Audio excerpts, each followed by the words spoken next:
Hello friends, welcome to our channel. இன்றைக்கி வந்து நம்ம பிளாக் சன்னாவை எப்படி முளை கட்டுறதுன்னு பார்க்கலாம்.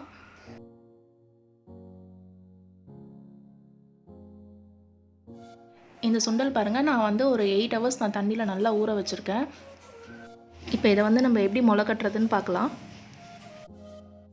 இந்த மாதிரி நல்ல ஒரு க்ளீனான ஒரு ஒயிட் கிளாத்தாக எடுத்துக்கோங்க. இப்போ வந்து நான் இது வந்து ஹாட் பாக்ஸில் தான் நான் முளை கட்ட போகிறேன். இப்போ இந்த துணியை வந்து நம்ம அப்படியே ஹாட் பாக்ஸ் மேலே போட்டுக்கலாம். இந்த துணி வந்துட்டு நல்லா வந்து நீங்கள் தண்ணியில் நனைச்சிட்டு நல்லா பிழிஞ்சிருங்க. பிழிஞ்சிட்டு இது மேலே போட்டுக்கோங்க. நம்ம முளை கட்ட போகிற துணி வந்து ஈரமாக இருக்கணும். இப்போ இந்த சுண்டலை வந்து தண்ணி இல்லாமல் சுண்டல் மட்டும் எடுத்து இதில் போட்டுக்கலாம்.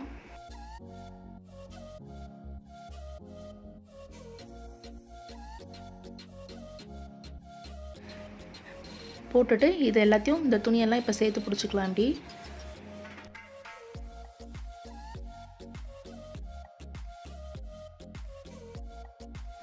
பாருங்கள், இந்த மாதிரி பிடிச்சிக்கோங்க. பிடிச்சிட்டு இதை வந்து ரொம்ப டைட்டாக இந்த மாதிரி பண்ணக்கூடாது. கொஞ்சம் ஃப்ரீயாக அது முளைக்கிறதுக்கு வந்து நம்ம கொஞ்சம் கேப் விடணும்.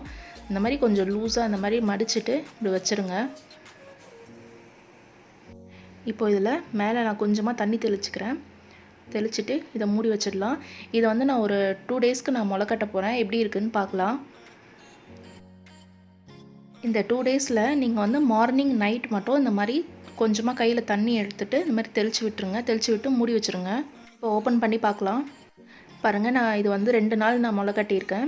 இப்போ எந்த அளவுக்கு முளை இருக்குதுன்னு பாருங்கள் எவ்வளோ சூப்பராக முளை கட்டியிருக்கு பாருங்கள். இதை வந்து வேக வைக்காமல் அப்படியே சாப்பிட்டிங்கன்னா ரொம்ப நல்லது. இதை வந்து சாலட் மாதிரி கூட பண்ணி சாப்பிடலாம். குழந்தைங்களுக்கும் நீங்கள் செஞ்சு கொடுக்கலாம். ரொம்ப ஹெல்த்தியான ஒரு ஸ்ப்ரவுட்டட் சன்னா இது. அவங்களுக்கு வந்து என்ன சாப்பிட விருப்பப்படுவாங்களோ அதில் வந்து நீங்கள் இதை சேர்த்து கொடுத்தீங்கன்னா சாப்பிட்ருவாங்க. பாருங்கள் எவ்வளோ பெருசாக முளைச்சிருக்கு பாருங்கள். என்னோடய விரல் சைஸ்க்கு இது முளைச்சிருக்கு. இதெல்லாம் வந்து கடைங்கள்லாம் வந்து பாக்கெட் பண்ணி கொடுக்குறாங்க. இதை வந்து நம்ம வீட்டிலேயே எவ்வளோ ஈஸியாக பண்ணணுன்றதை இப்போ நீங்கள் தெரிஞ்சிட்ருப்பீங்க. இதேமாதிரி நீங்களும் வீட்டில் செஞ்சு பாருங்கள். செஞ்சு பார்த்துட்டு எப்படி இருந்ததுன்னு எனக்கு கமெண்ட்டில் சொல்லுங்கள். இந்த வீடியோ உங்களுக்கு பிடிச்சிருந்தா லைக் பண்ணுங்கள், ஷேர் பண்ணுங்கள். நம்ம சேனலை மறக்காமல் சப்ஸ்கிரைப் பண்ணிக்கோங்க. தேங்க்யூ.